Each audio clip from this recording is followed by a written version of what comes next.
Welcome back to the International Conference here at New Park Hotel, supported by Twilight. And I'm delighted now to be joined by two more guests who are joining our programme. And they spoke on the topic today of moral obligation. It's Professor Maureen Mickus and Denise Bowen from America. Ladies, welcome to the programme. Thank you. So nice to talk to you. And welcome to Kilkenny. Appreciate that. I hope you enjoy it. We are so far. You've had a chance to see maybe a small amount, have you, or have you? A small amount, and we've been here before, so Great. so That's we great. knew what to expect. So tell me a little bit about yourselves in relation to the work you do in America. That'd be okay. Well, I'm a professor at the University of Western Michigan University, and I'm a gerontologist, so my work is actually all with older people. Yes. But this is a part of the picture of supporting people who don't always get the support that they need, and we've been particularly interested in supporting people from different communities. Right now I have a project with Black elders. Yeah. I've done projects before with ethnic elders in nursing homes. And Denise and I have both been involved with supporting Hispanic issues, such as Hispanic students, taking students to Mexico. We're actually going to Mexico in May to the border to help students grow in their awareness and knowledge of the challenges for migrants at the U.S., essentially the Texas-Mexico border. Yeah.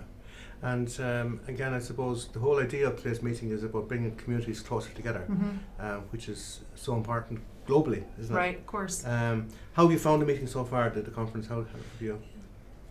Well, I've been very inspired by some of the Eastern Europeans. Yes. Talking about, obviously, the crisis in Ukraine and how their communities have stepped up. And so that was, I think, really, monumental for us to learn more about right here in Europe, what this means to the people on this part of the globe.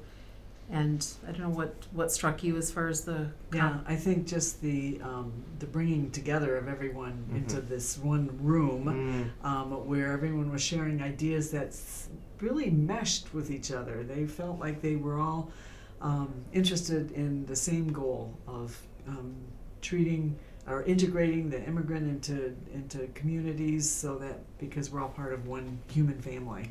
And that came across loud and clear, I think. Yeah, I think so too. And again, maybe I might just draw from both of your presentations, if I might. Denise, you spoke about a framework for a community-based solution. You might just explain to our viewers what you mean by that. Okay, the contact hypothesis is a theory in psychology that was developed in the United States during the time of racial segregation, and the goal of it was to reduce prejudice and stigma in communities or between people of interracially in that sense. But it's since been used to apply to all kinds of situations where bringing people together and reducing prejudice and conflict between groups.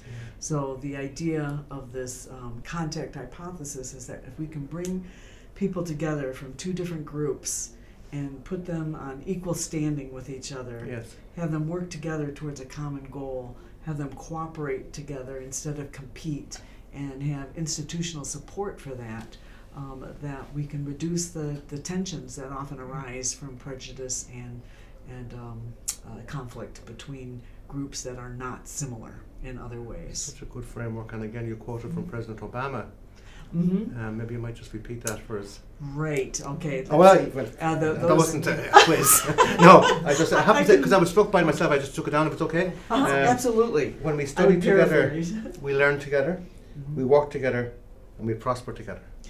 Exactly. So, and Maureen and I are both educators, and so I feel like that quote embodies what the contact hypothesis is all about. Yes. And so developing programs for people to do that together will make us all prosper on both sides. Indeed, and of course the presentation that you gave about moral obligation, we are at the moment facing such a crisis, aren't we, in relation to Ukraine. The pain is obvious amongst us all here today, even because what's happening over there. But I think it's bringing so much support, isn't there? There's so much globally, so much help coming forward, which is very positive too, isn't it? It is. And I think I'm hoping that we can let go of some of these categories of you're deserving and you're not deserving. And that's been, I think, something that's plagued us in the past, that we've looked at immigrants, as we said, through different lens, and not everyone was judged as worthy. And I'm hoping that people really take this moment in our history to say, as Denise said, we're all part of one human family, and if you need support, I'm morally obligated to provide that to you just as you would be for me. And I think this is such a point in our history together that we'll see if people can really rise to the occasion and support that sort of concept as one human family. For sure.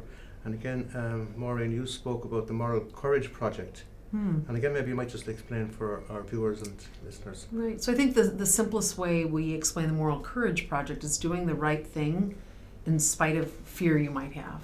So you have a fear of an immigrant, but can you still find a way to have courage to work with that person, support that person, find a way to make friends with that person? And it's very difficult because we label people so easily. And it's, I think, probably all nations are facing this, that we just want to categorize or put someone in a box. And we have to do better than that. We have to let go of our emotional defenses and say, this is another person, and I want to understand why you think that way. And it's very difficult. These are very personal issues or things that we've learned since we've been children in many cases. Our parents taught us to think this way. And how can we let go of that and really just say, I want to get to a deeper place with you as another human and try to connect with you on a different level. Yeah, so I mean, really, one of the keys is listening. Listening to other communities, listening to other people, being part of conferences like today. So it's Denise and Maureen, it's been wonderful talking to you. I hope you enjoy the rest of your stay here in Kilkenny and Ireland. Thank you. And have a great time. Thank you. Wonderful. We're so thankful we had this opportunity. Yeah, And we feel very honored to be.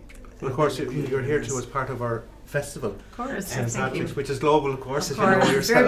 very big in America. Very big in America, yeah. I was there a few years ago at the St. Patrick's Day Festival, well, you know, pre-COVID obviously, in New York. It was just amazing.